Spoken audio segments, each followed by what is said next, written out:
Welcome to the 16th of January. We have 5 games to talk about. Actually, not a lot of news overnight. Just finished up a mailbag show with Josh. And we didn't really have any breaking news to cover, which is not necessarily a bad thing. We can focus on the games, but we'll still find stuff to talk about. Let's get into this. It is the Thursday pre-game show. Let's go balls deep.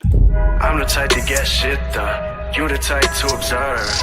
March Madness on my speakers, but today's November 23rd. Got something loud in the blunt, yeah. I don't say what I want, yeah. Probably somewhere sunny getting tan. Foreign women in the sun, yeah. That's all that I need. That's all that I need. That's all that I need. Got my brothers with me. Got my brothers with me, and my mama's healthy. That's all that I need. Welcome to the Balls Deep podcast, brought to you by Fantasy Basketball International. I'm Adam King. Find me on Twitter and on Blue Sky at AdamKing91. Find us on Google Podcasts, Apple Podcasts, Spotify, YouTube, anywhere, everywhere you consume your fantasy basketball content. Please go and subscribe to our various channels and download the episodes. All of that stuff. We are part of the Old Man Squad at Old Man Squad on Twitter. 5 games, and as I said, not a lot of breaking news overnight, which is a nice change, I think, given what's happened in the last little bit. Some questions coming in. Let's do the games first. There's only 5. We'll get through them quite quickly. Pacers at Pistons. It should actually be a fun game. The way the Pistons are playing, the Pacers are playing well, should be fast. High scoring potentially. Tyrese Halliburton is questionable. I really hope he doesn't play. As much as I want him to play because I have him on my team, this feels like another sort of let's rush him back, it hampers him sort of situation. I could be wrong. Hopefully, from that respect, he doesn't play, but he may play. Aaron Nesmith also questionable to return. He's been out for a long time. I don't know how long it is, but he's sort of just another name to throw into the bucket. I would assume he will move back into the starting lineup eventually. But Benedict Mathurin is playing better than he was last year. Hasn't been amazing by any means, but Turner, Siakam, Halliburton are locked in as starters. Nembhard, I think, is locked in as a starter unless they decide to bring him off the bench as the backup and play Mathurin at 2, or do they move Mathurin back to the bench and start Nesmith? I'm not sure. Anyway, what are we doing here? Nembhard should be rostered. TJ McConnell is a streaming candidate tonight if Halliburton is out. We should know early. They do play the first game. Obi Toppin, look, not really doing enough. Mathurin is out tonight, so that's a suspension for that said in that last game where he just almost violently clapped at the referee. I don't know what he was thinking. Anyway, he is out for tonight, so I don't think I'd be adding Nesmith. I just don't think he'll play enough. And I don't think I'd be looking at Ben Shepherd. So, look, maybe it is Obi Toppin. Maybe Jarris Walker plays a little bit more as well. So a couple of streaming considerations there, but let's wait and see if Nesmith plays and if Halliburton plays. For the Pistons, they are just healthy at the moment. Jaden Ivey obviously is not healthy, but he won't be there for the rest of the season. So Asar Thompson will likely continue to start. Are his minutes going to push up? I don't know. The way that they're playing, how well they're playing, there's no real incentive for them to try anything new. So, yeah, I think you hold him. He's still giving you the defensive stuff, some rebounds. So he's doing what you need him to do. Beasley, obviously a pretty strong hold. Tim Hardaway Jr. has been playing well. So I think he, especially tonight, 5 games, he is worth grabbing if you need threes. Again, against this Pacers team, there's always the opportunity to just play a fast game and get up lots of 3-pointers. So I don't mind him as well. Phoenix at Washington. No Nick Richards for Phoenix, so he is not with the team or not able to play anyway. He might be in Phoenix or with them, but he won't play tonight. So we will get Mason Plumlee as the starter. We will get Iguodaro as the backup. Look, you can stream both of those guys tonight and then reevaluate. But I think Richards will start. It's sort of sounding that way. What the minutes look like, I'm not sure, but we sort of covered this in depth on the post-game show. But I do think Nick Richards is someone that we can take a flyer on and just see how things pan out in Phoenix. Ryan Dunn is probably tonight a viable streaming option. Tyus Jones, if he was dropped, you could stream him in. I do think he is someone that can be dropped based on what we've seen. But again, against Washington tonight, former team, maybe he has a better game here. For the Wizards, actually a fairly clean injury report in Washington terms. Brogdon's still out. We expect to see him on the injury report more often than not. But Jordan Poole is playing, Koulibaly's playing, Kuzma's playing, Sar's playing. So Valanciunas, yeah, look, I guess 18 to 20 minutes is probably enough on a night like tonight, a low volume games. Bub Carrington, minutes are there, gets you some assists. Sar is a pretty firm hold, I think. Kuzma has been very disappointing, I think. We have to hold him as well. There's a lot of guys here that we hold, but we're not very excited about it. But you just can't move them. So there's not much you can do in that respect. Corey Kispert, he's been a little bit up and down, but if you need some threes, a little bit like Grayson Allen, you could give Kispert a look. Tonight, Royce O'Neal for Phoenix. Did we talk about him? I don't mind him as a stream. I know he wasn't super terrific in that last game, but I actually don't mind grabbing Royce tonight. Cleveland at OKC. We know the story with the Cavs. Strus and LeVert are our streaming targets. For the Thunder, though, no Isaiah Hartenstein for a week. So I think we have to look at Jalen Williams. The other Jay Williams, he will presumably start. They have 3 games in 4 nights. This is obviously an interesting matchup. They're up against arguably the biggest front court in the NBA with Jarrett Allen and Evan Mobley, 2 7-footers. So I think Jalen Williams, just grab him and see how we go. Now, obviously, when they didn't have Hartenstein or Chet for that period there after Chet was injured, they ran with J-Dub at centre and a little bit of Kenrich Williams. I think he returned just before Hartenstein, maybe. But Jay Will was not available. He was out for a significant portion of the start of the season. So they really didn't have any options. They have an option now. Jalen Williams has been playing well as the backup. He's been getting rebounds. I don't think he's going to come in and play 30 minutes because they do have the option to go small. This is a game that both teams, in theory, will be looking to win. It's going to be tough for OKC with no Chet, no Hartenstein. So they don't have a massive inside presence against, as I said, a Cleveland team with 2 sizable front court options. So it'll be interesting to see where this one goes. Does small ball win out, or does the size of Cleveland win out? So anyway, long story short, go and grab Jalen Williams, I think. Alex Caruso if you need steals. Isaiah Joe if you need threes. And Kaysen Wallace, I would have him over Lou Dort at this point, but I do think both can be streamed. Wallace is probably close to a must roster, to be fair. Dort, more of a streamer. He could be streamed tonight. Clippers at Portland. For the Clippers, Kawhi Leonard is out. Second night of a back-to-back. Terrence Mann is doubtful. So Chris Dunn, Derek Jones, Amir Coffey, they are the streamers. Kevin Porter, he was out of the rotation in the last game, and we got some Bones Highland.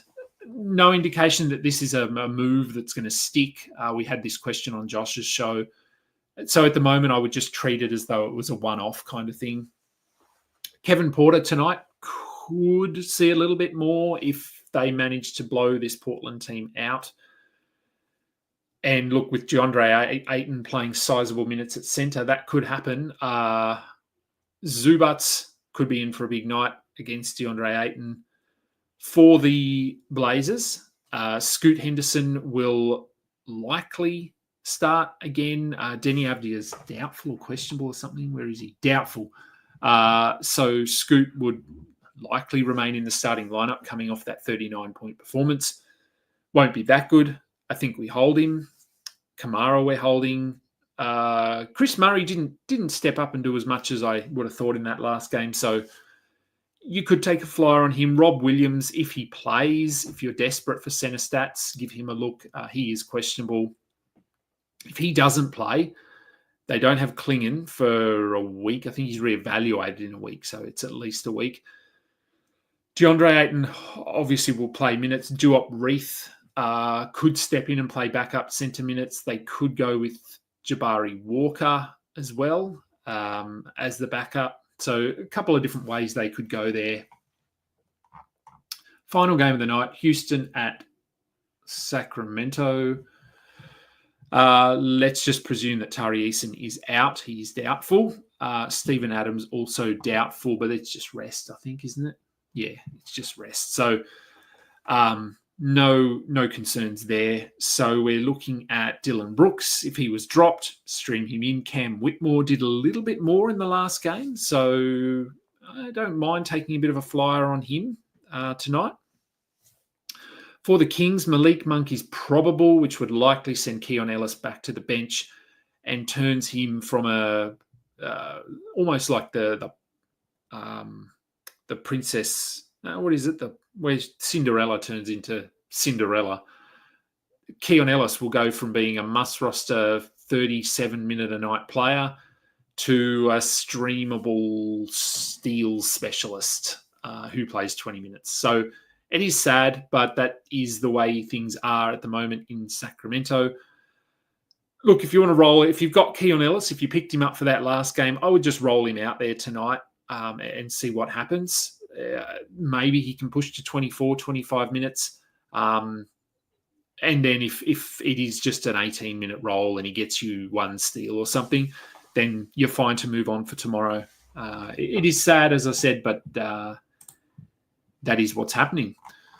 All right, let's have a look at the questions. Good morning, shining night. Good evening, old man in a sea.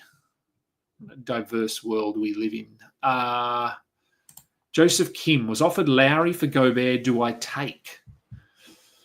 Look, on the surface, yes, but probably not. No, I'm not really in the Lowry market at the moment. We're already seeing the signs of the shutdown in Utah. So, I mean, I know Gobert hasn't been great, but at least he's playing. At least he's starting. He's getting you blocks. He's getting you rebounds most nights. Lowry obviously has higher upside, but it's risky. I would only do it if you're very comfortable in the standings and you can afford to give up some blocks.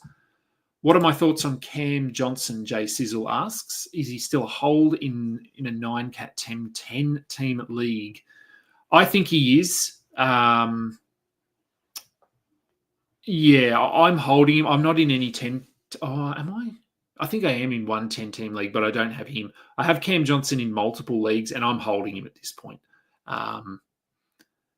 Yeah, the Nets are, as you said, they're very shenanigan-y, and it is frustrating. But I'm trying to hold Cam Johnson. Where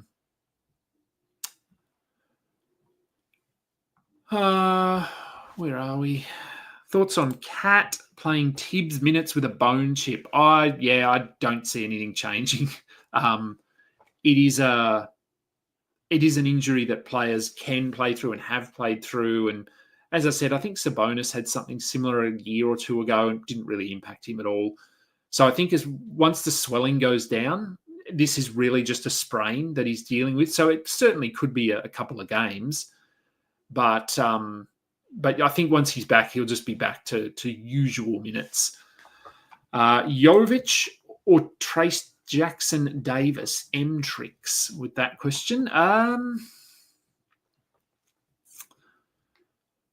Yeah, we talked about Jovic on Josh's show as well, actually, being probably the preferred option in Miami. Look, I mean, they're very different.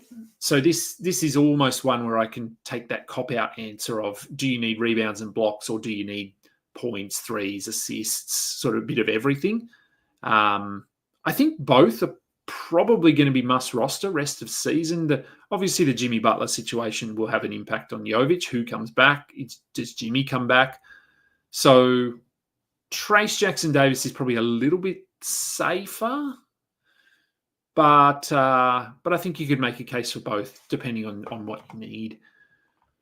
Would I drop Yabusele for Jalen Williams? I probably would, I think. I know Yabusele has been playing relatively well and playing minutes, but, Embiid's got to come back at some point, doesn't he? And Jalen Williams has a nice opportunity here for the next 4 days, 3 games in 4 days. So, yeah, I think I'd be okay with that. Got Old Man in a C answering some questions. Very good. Helping people out. What do I trust more? Alex asks this one. What do I trust more? Mark Williams to stay healthy, or Isaiah Hartenstein's production to not drop when Chet returns? Ooh. What do I trust more? I probably trust Mark Williams to stay healthy. I think Hartenstein's production will drop a little bit. He will probably come off the bench most nights. I think there could be situations where they play them together. So probably the Mark Williams one. And that's not to say I think Hartenstein's production will drop to the point where he is a drop. I just don't. He's not going to be getting 16 rebounds a night, that sort of thing. I think he'll still sort of flirt with a double-double. He'll probably be close to 10 points, maybe 11 rebounds and a steal and a block. So he'll still be very good. And we do have to remember, like, Chet will have been out for 3 months. So it will be a ramp up. He probably won't play back-to-backs. And it could be after the All-Star break. Now, the Hartenstein injury at the moment doesn't help because we think this is a week, but could end up being 2 weeks, and then does it push to 3 weeks and then All-Star break? Mark Williams, I really hope he can stay healthy and that they play him. And I did talk about the fact that Charlotte, to me, could be a team that makes some sort of a run here if they're healthy. And because they're only a couple of games behind Philly for the 10th spot, I think. So, yeah, let's go with Mark Williams. What do we got here? Do we think... Oh, this is Chad with his weird new name. Do I think the Wizards go with JV against a guy like Plumlee? As a starter, you mean? I don't think so. If they were a team looking to win, yes, but they're not. Like, Alex has to get used to playing against big bodies like this. So I think they probably go with Sarr as the starter, but maybe we get more of a minute split. So maybe we do get 22 minutes of JV as opposed to 18 here. Raheem Granger pumping out the content. I love it. Good to know. Yeah. I mean, it's lucky it's school holidays, so I am working from home and stuff. So I do have a bit more flexibility. There will be no shows next week. Just heads up, I'm away next week, and I don't think I can convince my wife to let me record when we're away on a holiday. As much as I would probably enjoy doing it, I won't be doing it. So there will be, what's Sunday? Like 5 days, I think, with no shows. I'll still do Twitter stuff, but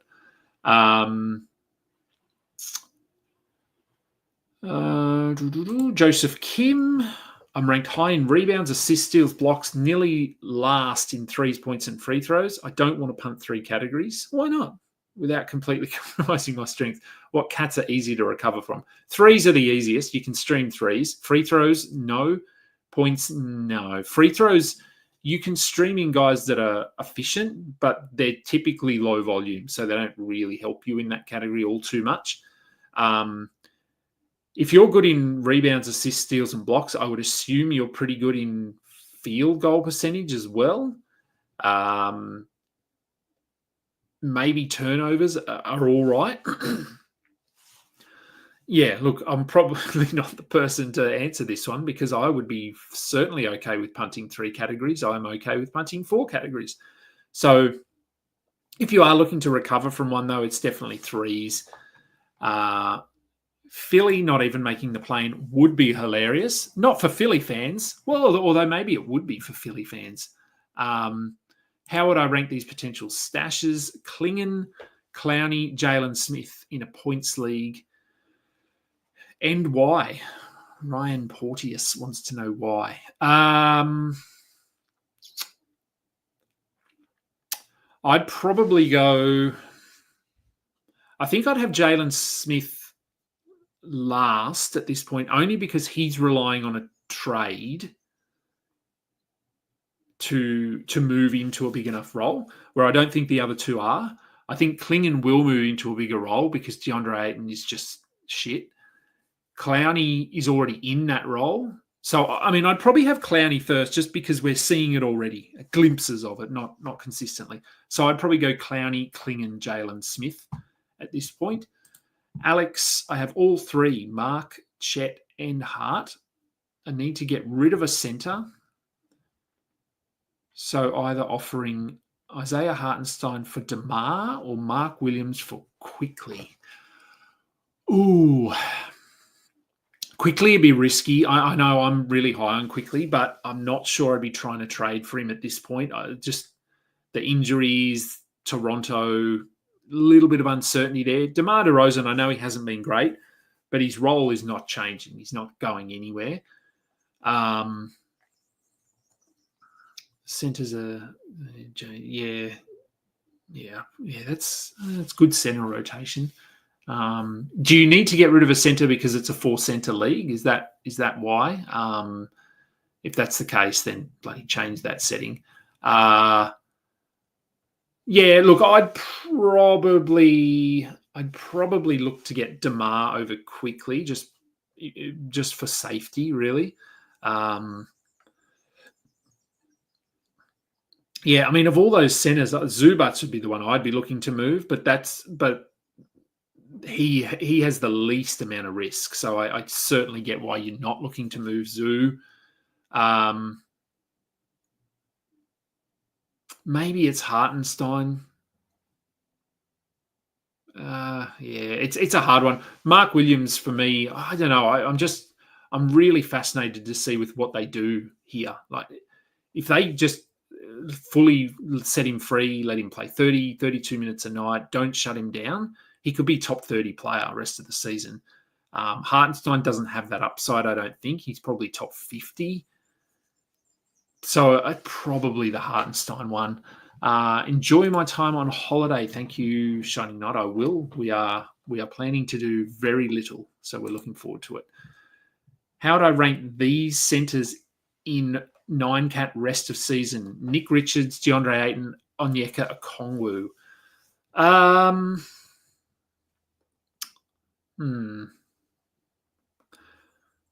Well, I think, look, if Ayton was to play 32 minutes a night, actually try, not get shut down, I'd have Ayton first because I still do think he has the best fantasy game of these 3. So let's go with Ayton just probably over Okongwu over Richards. But it could certainly change.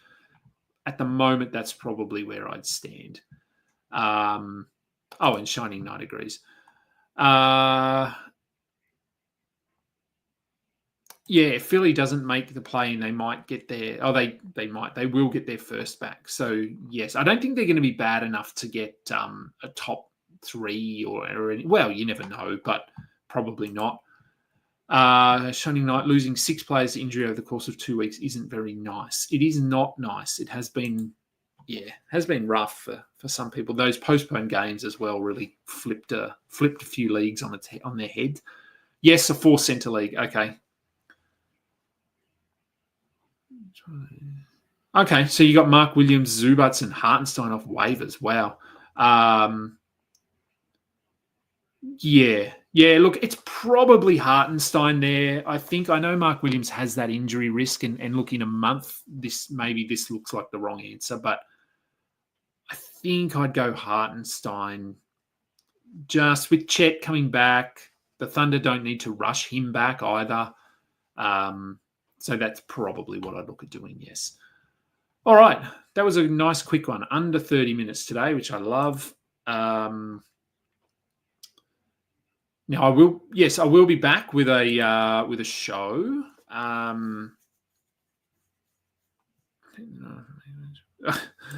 Yes, I am against Chad in the Dynasty League, and I think I'm winning, aren't I? I think it's 6-3. So I'll see. I might take the night off. It feels unlikely though, doesn't it? I will be back with a post-game show. I do have my sister's 40th tonight, but I think that's a little bit later. So yes, post-game show will be here tomorrow. So Friday afternoon, I will have 3 shows, assuming I can sneak it by the wife. We will have a pre-game show. I will have trade talk with Raphael Johnson, and then the live Q&A fundraiser with Dan Besbris. So starting from around 2:30 Eastern tomorrow. That's right. Yeah, 2:15, 2:30, we'll have the pre-game show, straight into trade talk, straight into the show with Dan. So it's probably going to end up being about 3 hours straight of me talking. So if you want to put yourself through that, feel free to join me it'll be on my channel and then over on Dan's channel for the Q&A. But should be fun. Might as well go out with a bang before I go away. Put out as much content as I can. Thank you everyone for tuning in. Please go and download, do everything that we ask of you. I'm Adam King. This has been the Balls Deep pre-game show. Until next time, catch up. You just listened to another episode from the Fantasy Basketball International Podcast Network. Thanks for joining us. And for more information about joining our community, please check out our website at FBI.